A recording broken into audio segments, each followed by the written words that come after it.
반갑습니다. 저는 고현인 회계법인 휴스턴 오피스에서 근무하고 있는 이병들이라고 합니다. 시간이 없다고 자꾸 말씀해 주셔서 원래는 이게 좀 꽤 긴 내용이거든요. 근데 최대한 빨리 좀 진행을 해보도록 하겠습니다.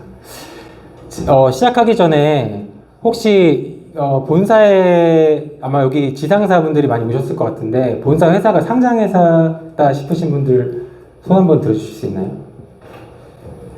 네. 그럼 비상장 회사지만 그 본사가 자산 규모가 1,000억 이상 된다. 한번 손 들어주실 수 있나요? 네. 아마 지금 손 드신 분들은 직접 당사자가 되실 거고요. 지금 다루는 내용이. 손 안 드신 분들 중에서도 지금 회사에서 뼈를 묻겠다 이런 생각 아니시면 언젠가는 다 해당이 되실 거거든요. 굉장히 큰 변화가 있었고 여기 미국에 계시다 보니까 조금 피부에 덜 와닿으셨을 수도 있어요. 그런데 아마 한국에서 무슨 내부회계관리제도 관련돼서 큰 변화가 있었고 그러기 때문에 뭐 프로젝트가 굉장히 많이 진행되고 있다 이런 얘기를 기사나 이런 걸 통해서 한 번쯤 들어보셨을 수도 있습니다. 그렇기 때문에 이게 이제 피해갈 수 없는 내용이라서 이제는 이 변화가 있기 때문에 다 다가오기 때문에 이 내용을 조금 지루하시더라도 귀담아 들어주시는 게 도움이 되실 거라고 생각하고요. 본격적으로 시작을 해보겠습니다. 순서는 왜 우리가 지금 내부회계관리제도라는 이 내용을 좀 알아야 되는지를 먼저 제가 말씀을 드리고요. 뒤에 내부회계관리제도 그 자체에 대한 얘기를 최대한 간략하게 말씀을 드리도록 하겠습니다. 시작하기에 앞서서 내부회계관리제도에 대해서 정의만 먼저 말씀을 드릴게요. 왼쪽은 내부회계관리제도 모범기준에 적혀있는 정의인데 읽어보셔도 눈에 잘 안 들어오실 겁니다. 그래서 오른쪽에 조금 더 쉽게 풀어서 설명을 이제 적어놨거든요. 그래서 재무제표가 잘못 작성될 위험이 있기 때문에 그 위험을 방지하기 위해서 사전에 규정된 절차와 방법에 따라 회사의 재무제표를 작성하게 함으로써 회계의 투명성과 일관성을 확보하는 내부 통제 시스템이다 라고 봐주시면 될 것 같습니다. 그 기업의 회계라는 게 기업의 모든 활동의 결과물로서 작성이 되는 거기 때문에 거기에는 뭐 인사, 영업, 구매, 마케팅 다양한 활동들이 결국 다 회계에 다 영향을 미치거든요. 그렇기 때문에 모든 임직원이 다 대상이 됩니다. 그래서 왼쪽에도 보시면 회사의 경영진과 이사회를 포함한 모든 구성원들에 의해 실행되는 과정이다. 그래서 모든 회사의 임직원들이 직접 당사자가 될 겁니다. 그래서 본격적으로 이제 말씀을 드리겠습니다. 내부회계관리제도가 갑자기 왜 이렇게 중요한 이슈가 됐냐? 2017년도에 외부감사법이 개정이 됐기 때문입니다. 당시에 뭐 개정이라고 얘기는 하지만 사실상 새로 만들었다고 얘기될 정도로 많은 부분이 이제 바뀌었어요. 그래서 뭐 신외부감사법이다 라는 용어가 이제 등장을 했고요. 심지어는 회계개혁이다 이런 얘기까지 쓰고 있습니다. 여러 가지가 많이 바뀌었지만 조금 이제 관련이 되는 부분만 제가 4개 정도를 뽑아봤고요. 첫 번째는 감사인 지정제 시행. 아마 본사에서 이제 이런 것들 때문에 감사인이 바뀐 분들도 꽤 계실 거고요. 두 번째는 회계 부정에 대한 과징금 제도 신설. 과징금 제도가 없었나? 없었습니다. 외관법엔 없었고요. 과거에 자본시장법에 있었는데 최대 20억까지만 과징금이 있었어요. 회사에 물리는 거거든요. 큰 상장회사한테 20억 과징금 실효성이 거의 없었습니다. 그래서 외관법에 이번에 신설을 했고요. 이제는 분식회계 금액의 20% 그리고 상한이 없습니다. 간단하게 이게 피부에 와닿게 말씀을 드리자면 대우조선해양이 대략 한 5조에서 6조 정도 분식회계 했다고 알려져 있는데 만약에 5조라고 하면은 바뀐 외관법에 따르면 과징금이 1조가 되고요. 기존에는 20억만 내면 되는 거였습니다. 어마어마한 차이고요. 그리고 내부 고발 유도하기 위해서 포상금이 원래 최대 1억이었던 게 10억으로 늘어났죠. 그냥 막간을 이용해서 말씀드리면 임직원은 보수의 5배, 5년치 연봉 정도의 과징금을 내시는데 만약에 내부 고발을 하시면 10억 받으실 수 있으니까 답은 정해져 있습니다.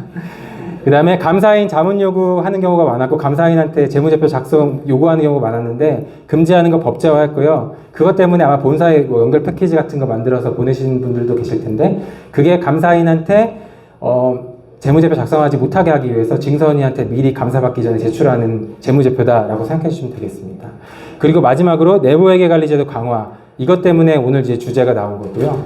대표자가 직접 주주총회에서 내부회계관리제도 운영 실태 보고서를 작성해서 그거를 보고하도록 되어 있고요. 그 다음에 중요한 내용인데 외부 감사인이 과거에는 검토를 했습니다. 근데 이제 감사로 상향이 됐거든요. 그러니까 검토랑 감사는 정말 엄청난 차이가 있습니다.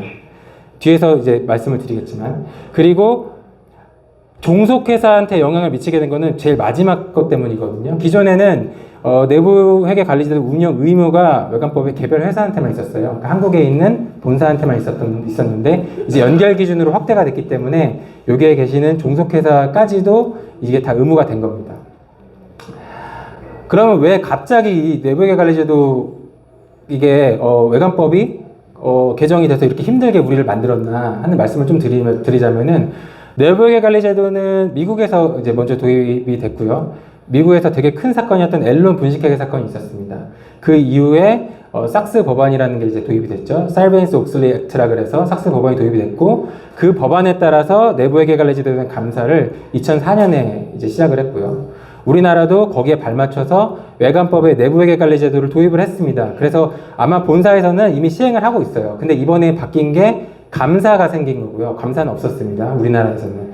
왜 생겼냐? 바로 대우조선해양 사건 때문에 이게 도입이 된 겁니다.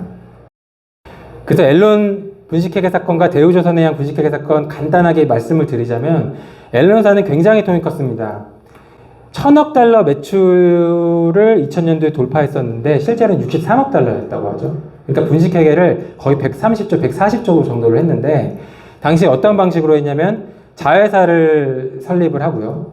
그 자회사한테 여러 가지 회사의 부실 자산 같은 거, 채권 같은 거를 판매를 합니다. 그러면 그 자회사는 그 돈을 마련하기 위해서 부채를 일으켜서 샀는데, 자회사라는 것을 조직적이고 체계적으로 숨겼어요. 자회사가 아니라 제3자랑 거래한 것처럼 만들었고, 그래서 부채는 안 잡고 매출만 잡았습니다. 그래서 앨런사는 굉장히 큰 회사였고요. 세계적인 회사였고, 직원만 뭐 2만 명이 넘었다고 하고요. 그 미국에서 뭐 6년 연속 포춘지에서 가장 혁신적인 기업으로 선정됐을 정도로 굉장한 회사였는데 파산했고, 그리고 감사를 하던 아서 앤더슨이라는 미국 5대 회계법인도 이 사건을 계기로 해서 파산을 했습니다. 대우조선해양은 규모 면에서는 분식회계 규모가 굉장히 뭐 비교가 안 될 정도로 작았지만 우리나라에서 공적 자금이 많이 투입된 회사였기 때문에 여파가 굉장히 컸어요. 그래서 외관법이 개정된 거고요. 조선사다 보니까 배를 한 척 건설하려면은 뭐 3년에서 5년까지도 걸리는데 3년, 5년 있다가 매출 인식하자면은 너무 시간이 많이 걸리죠. 그래서 매년 진행률에 따라서 공사가 진행되는 정도에 따라서 조금씩 나눠서 인식하는 방식을 택하거든요. 근데 그 진행률이라는 게 계산하기가 굉장히 어려워요. 그래서 보통은 투입법이라는 방식을 많이 쓰는데 총 공사에 한 돈이 들어갈 게 얼마 정도 되는지를 전문가들이 계산을 하고요. 그것 중에서 여태까지 투입된 원가가 얼마인지를 봐서 그걸 가지고 진행률을 계산을 합니다. 그런 방식을 쓰는데 대우조선해양은 총 공사에 투입될 것으로 예상되는 원가가 매년 엄청나게 증가를 했었던 거를 숨겼습니다. 숨기는 방식으로 진행률을 조작을 했고요. 그런 방식으로 이제 분식을 했습니다. 그래서 2013년, 2014년에 분식을 했고요. 안진회계법인이 제가 한국에 있을 때 다니던 회계법인인데 이때 이후로 이제 1년 동안 감사 영업 정지 징계를 받았고요. 그 담당 이사는 구속이 됐습니다. 이 사건으로 인해서 이제 결국 우리나라에도 이제 내부 회계 관리제도에 대한 감사가 도입이 됐고요. 그래서 별도 기준으로는 2019년부터 이미 도입이 돼서 2023년도까지 순차 적용이 돼서 내년이면은 모든 상장법인이 도입이 됩니다. 그리고 뭐 비상장 회사도 1000억 이상이면은 감사는 받지 않더라도 내부회계 관리 제도를 운영하는 의무가 이번에 신설됐고요. 연결 기준으로는 내년부터 시작해서 2025년까지 해서 도입이 됩니다. 그래서 이미 많은 부분이 변화가 이미 한국에서는 진행이 되고 있다고 보시면 될 것 같고요. 2019년도부터 내부회계 관리제도에 감사가 도입됐다고 했지만 아직 대부분의 회사가 감사를 도입하기 전이죠. 검토인데도 불구하고 지금 56개 회사가 의견 변형을 받았는데 감사인으로부터 75개, 78개 갑자기 증가했습니다. 아직 도입이 안 됐는데도 증가를 한 거예요.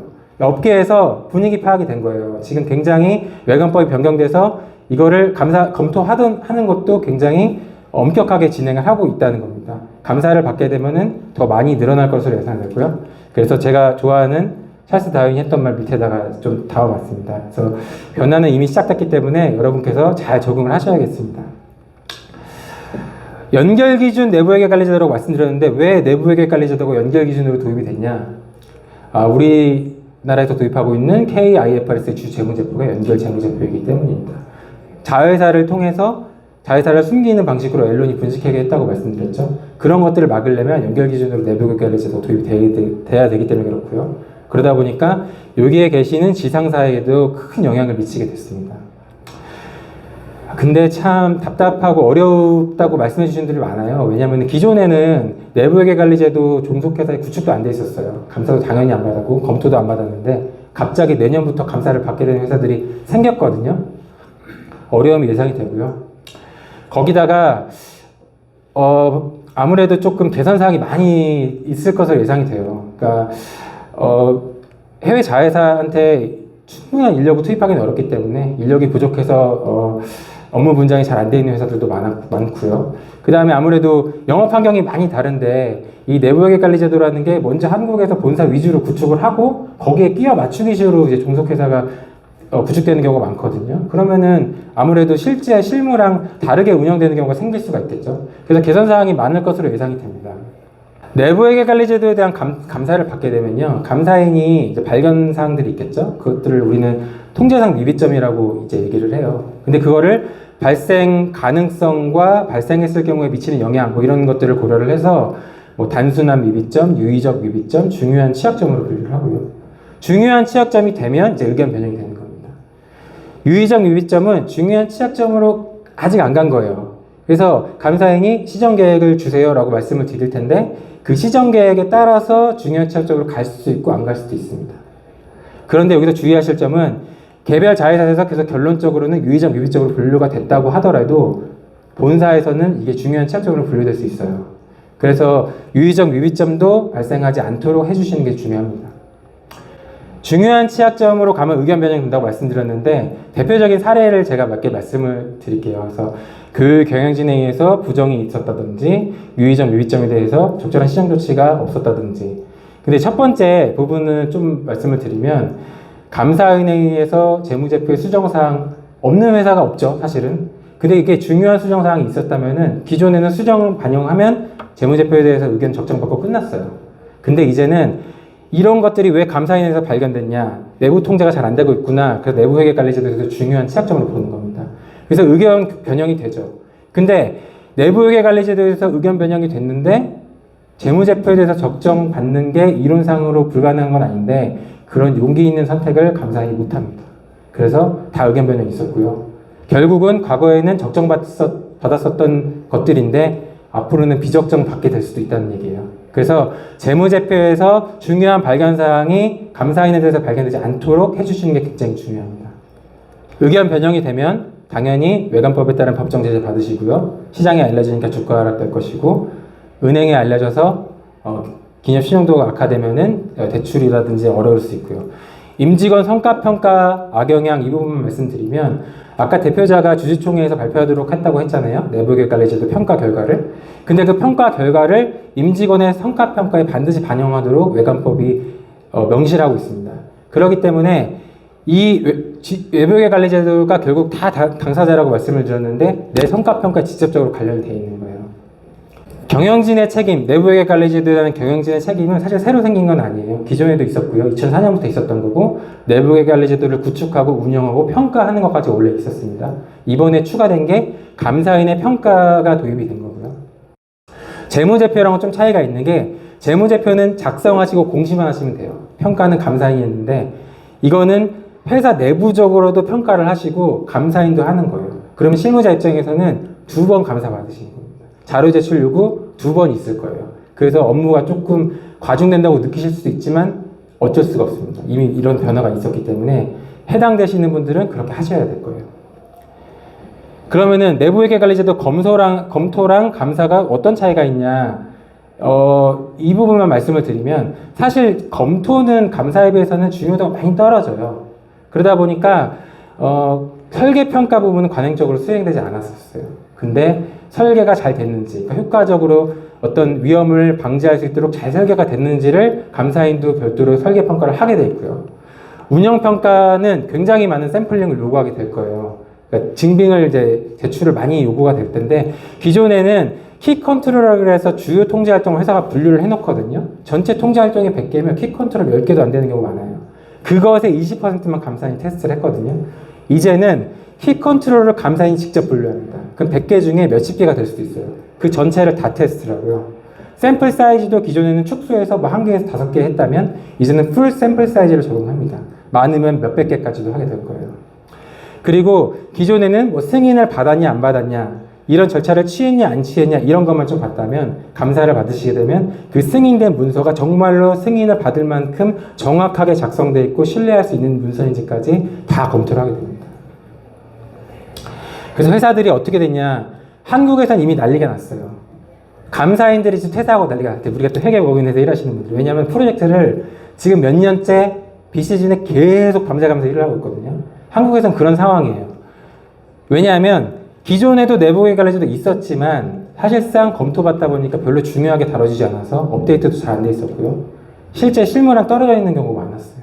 그리고 회계팀이라든지 우리 감사인들 만나는 분들은 조금 이 내용을 아는데 일반 직원분들이 잘 몰라요. 그러다 보니까 관심도 없는 거예요. 그래서 실제로 실무랑 이게 잘못 이제 설계가 돼 있더라도 개선되지 않았었어요. 그래서 지금 다 고도화 작업을 하고 있고요, 본사에서.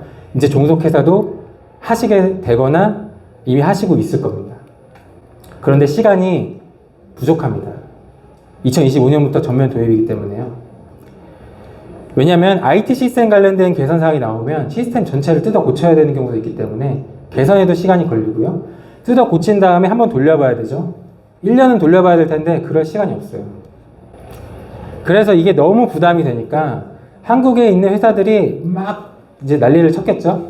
그래서 이런 발표를 했어요. 그러니까 조금 규제를 좀 줄이는 노력을 해보겠다. 근데 법 개정이 필요한 내용이 있어서 사실 반영이 다 될지는 모르겠습니다.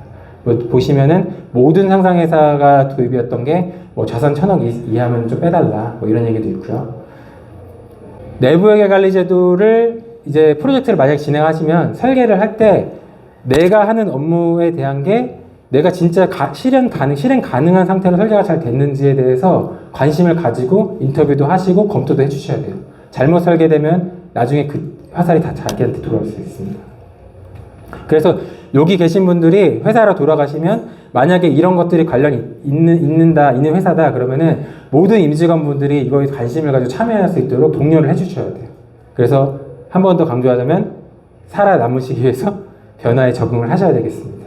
저는 여기까지 내부회계 관리제도 왜 알아야 되는지에 대해서 말씀을 드렸고요. 저희 회계법인의 최정훈 회계사님이 내부회계 관리제도 그 내용에 대해서 조금 더 보여드리는 시간을 갖도록 하겠습니다. 감사합니다.